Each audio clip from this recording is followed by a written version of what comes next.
Hello everyone, welcome back. I know I'm doing this after some time and I should have ideally posted the game review for the World Cup finals and it's been just about more than a week since we faced that unexpected result. Mm, but yeah, first things first, I think it's been a little difficult for me as it must have been for you and I think the whole of India to kind of process what exactly happened and how the finals panned out. So, to be really honest, I had a lot of content to talk about, and I actually was also, when I was preparing for the scripts on, the pointers on what I needed to cover for as part of the review for the final. I thought of covering it in two ways. One is purely looking at it from the game that happened on that particular day, from a pure, cricketing analyst standpoint, and the other one from a fan standpoint, because neither of one would do justice to what our team has done throughout the campaign, and justice to what the result would show on that particular day. I know it's far too late for me to do the full-fledged review of the game, but just to touch base with it. As part of the preview, I had said that this game is going to boil down to skills versus mentality, and all of us knew that India were far ahead of when it came to the skill set as compared to the Australians who fielded the other day. But I think, and I don't say this with any form of criticism to the Indian players. They've had a fantastic campaign. There is almost everything perfect about how they've gone about their business throughout the campaign. But on that particular day, I really did believe that Australians turned up with the mindset that was required for a final. Now, what do I mean when I say that, right? This is a double-edged sword. You've heard Rohit Sharma speaking before every toss, and before every game at the press conference, saying we want to look at this as any other game, and for us it matters on how we play that day on the given day, and we don't want for it to have any pressure on our players and stuff like that. And I think they really did manage to pull that off, not only in the final but throughout the campaign. But while it may have helped them through the campaign, I think pressure at times does really help, right? And this is not only in cricket. I'm sure you would have seen it as well. Last minute studies before the examination, or deadlines for some presentations or some deliveries that are there in your office, really brings out the best in you. Not vouching for that, but I think an occasion such as a World Cup final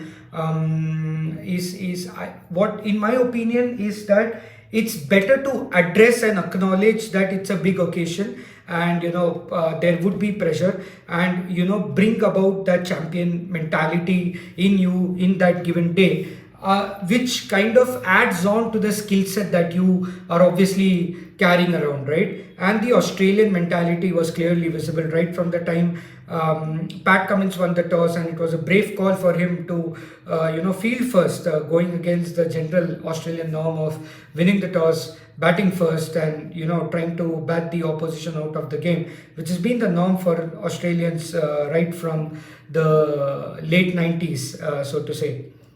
It was a very brave call.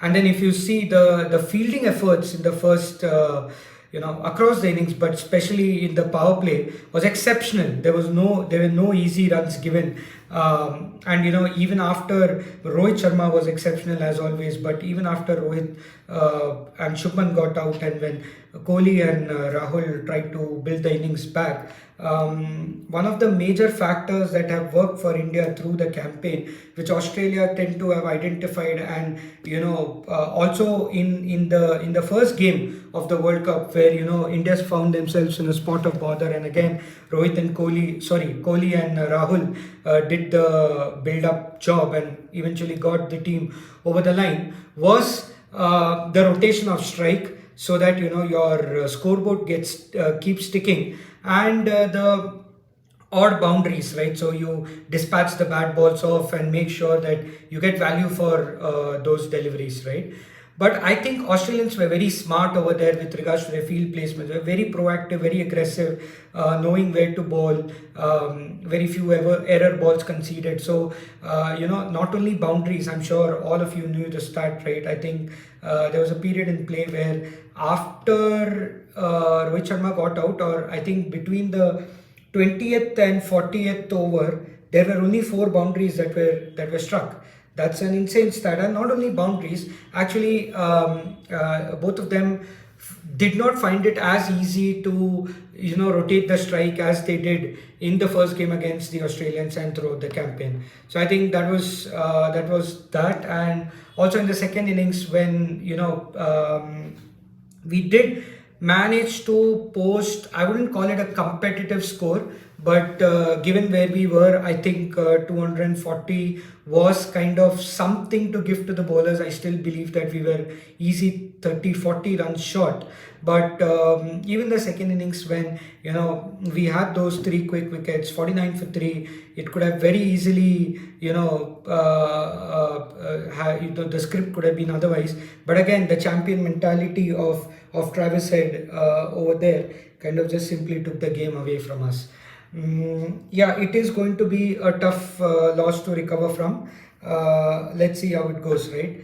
Now, I really did not want to just restrict this video to covering the review of the final, but also to speak about the sport in general, right?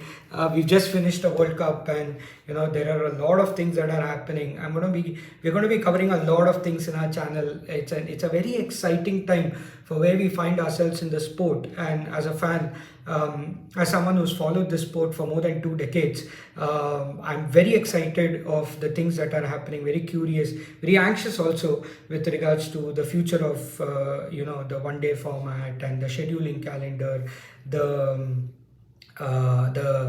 the ever-arising conflict between international cricketing calendar and the franchisee calendar, and the overall expansion of the game across geographies, the participation of the minnows and the associate nations, and every team going about their transitionary phase. It's beautiful. There are a lot of things that are happening. There's a lot of thoughts that have been going on in my mind over the past week, but I've not found the time to kind of sit down, collate, and then do this video for all of you. So we'll be covering all of that. But for today, that's the thing, right? See, it's barely a couple of days after the World Cup, and you have a T20 series that's starting. I understand the need and the urgency behind it. We have a T20 World Cup in 7 months from now.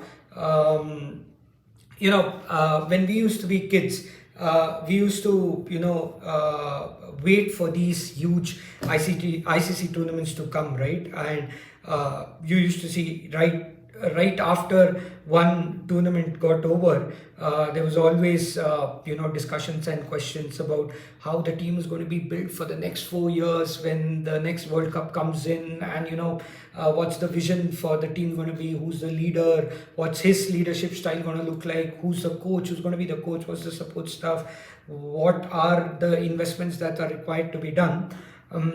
I think with changing times, we almost have a World Cup, regardless of the format, almost every year or every alternate year, right?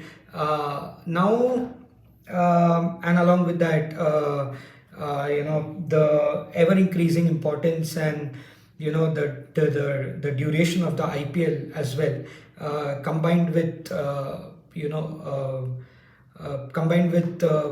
very congested cricketing calendar, I would say, across the three formats. I think cricket is at a breaking point the way it's operating right now. I think the model requires a lot of the model requires a lot of refurbishing, and that not only means it's not as easy as finding space for each format, or finding the calendar to be freed up on a thing. It involves everyone, right, from the players, the stakeholders, the commercial entities, the fans, everyone involved, right? Case in study, right?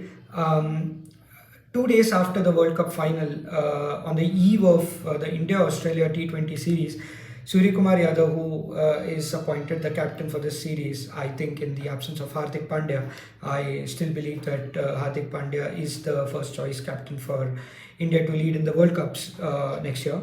Suryakumar Yadav, during his pre-match press conference before the first T20, had only 2 reporters attend the conference, right?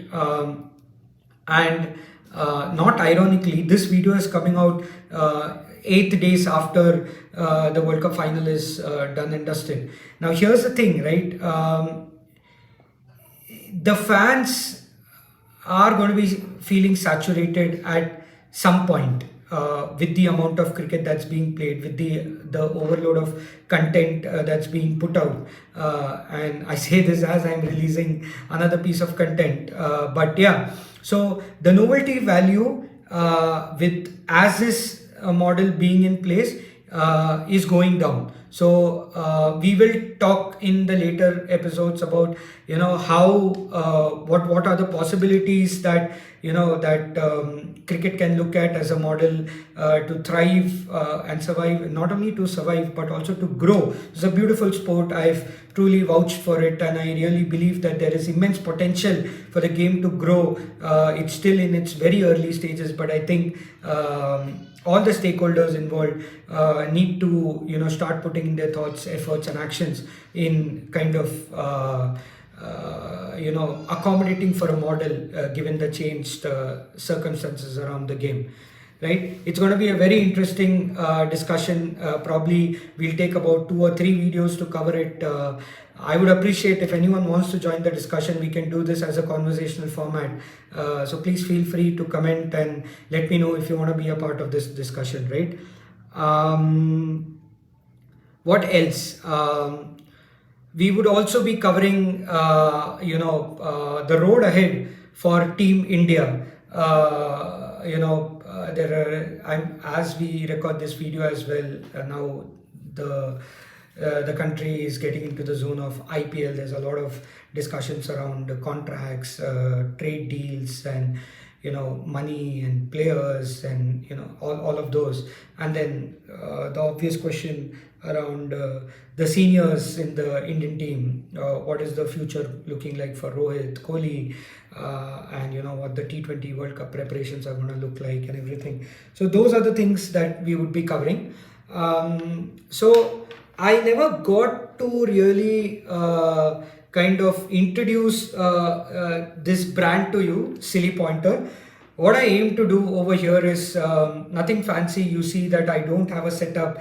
I just talk my heart out. I just have a few pointers that I write down before the start of each episode, and then there's hardly any editing that you see. It's just pure raw footage of me just talking about the game, right? As some of you know, I've been wanting to do this for quite some time.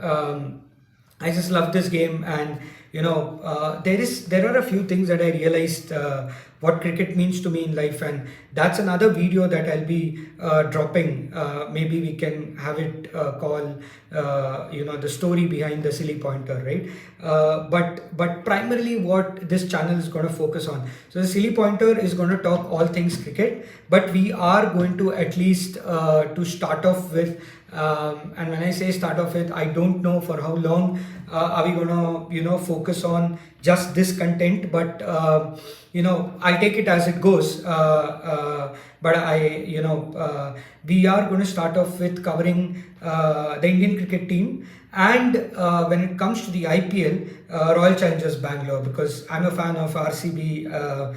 I think most of you who know me know that I've been a loyalist for RCB ever since IPL started. So these are the primary two focus areas for us. We will be touching upon other aspects as well, as I mentioned, the general aspects of the game, the commercials involved, and all of that.